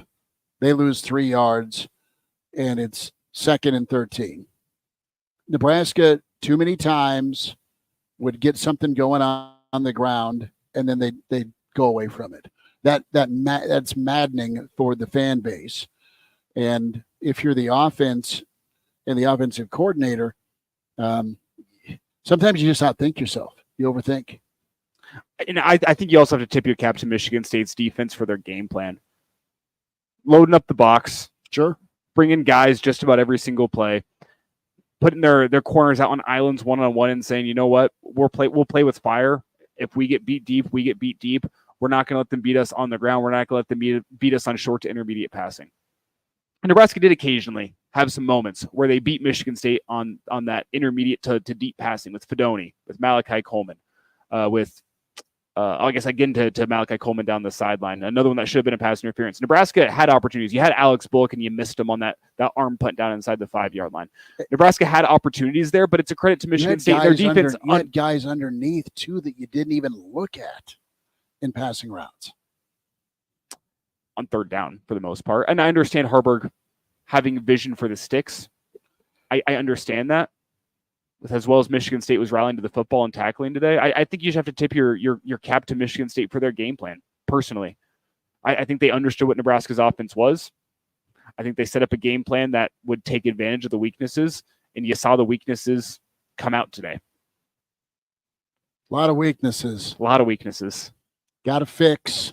Got to find a way to fix and turn around and get the turtle. They are getting beaten by 2 touchdowns at home right now by Penn State. Last check was 21-7. That's interesting. Let's check out the scoreboard here in the Big Ten and run down the scoreboard for you as Missouri and Georgia tied at 10, 21-7 at half. Maryland trailing. Pitt tied with Florida State. In Pittsburgh, Okie State on top of Oklahoma at halftime. 17 to 14. As we check the Big Ten scoreboard, Wisconsin lost. Who wants the West? Who wants to be the ceremonial pinata for?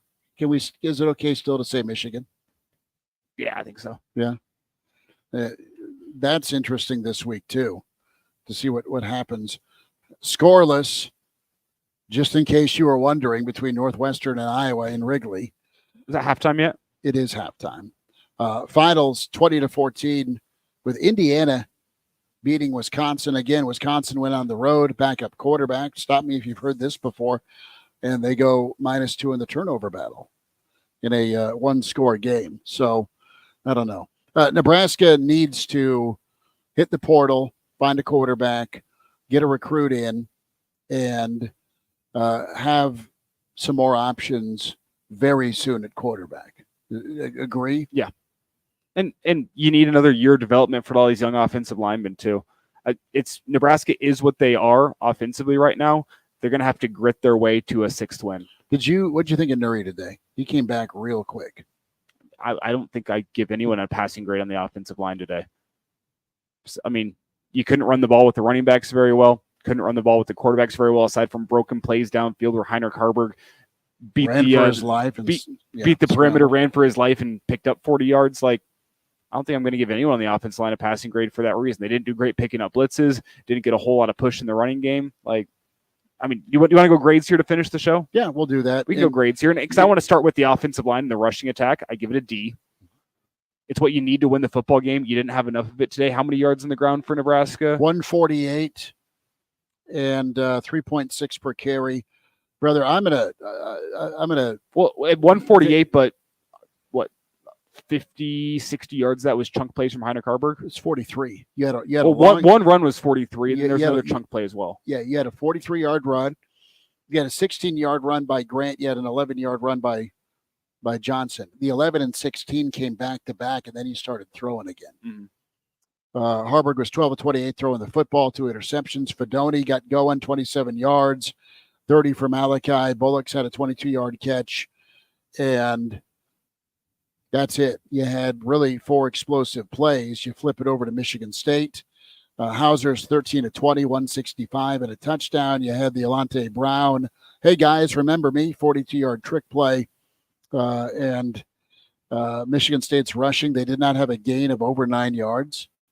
So despite what we said about the defense, but you had a 42-yard pass play, a 46-yard pass play, a 28-yard pass play, and then Parachek, the tight end, 17 to start the game. Sack-wise, 7 for Michigan State, 12 tackles for loss defensively for Nebraska.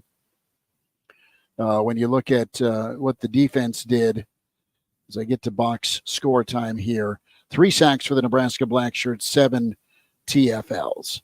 Luke Reimer led the way with 7 tackles. Jamari Butler, 5, had all 5 of those in the first half. And it was an okay day for the Nebraska defense, but you're used to them being Superman. Continue with your grades. Yeah, sorry. So offensive line, bad. Running backs, not great. Harburg, not great. Overall, the offense, I'll give the passing attack a D-. I'll give the rushing attack a D. Wasn't good. Defensively, they were fine. You need a little bit more from them, so I'll give them a C+. Get a couple of takeaways. Maybe Nebraska wins this football game. Maybe you get yourself up to a B or a B+ defensively. They lose their streak of getting off the field in the red zone. Obviously, it's hard to do, but it's what you needed from them today. So C+ from the defense, and special teams gets a C. They didn't make any losing plays, but you need a little bit more from Buschini in the punt game. Billy Kemp just went back there and fair caught all day long. He had some room to run, and the big dagger was him fair catching it at the 4-yard line. Not sure what he's thinking there.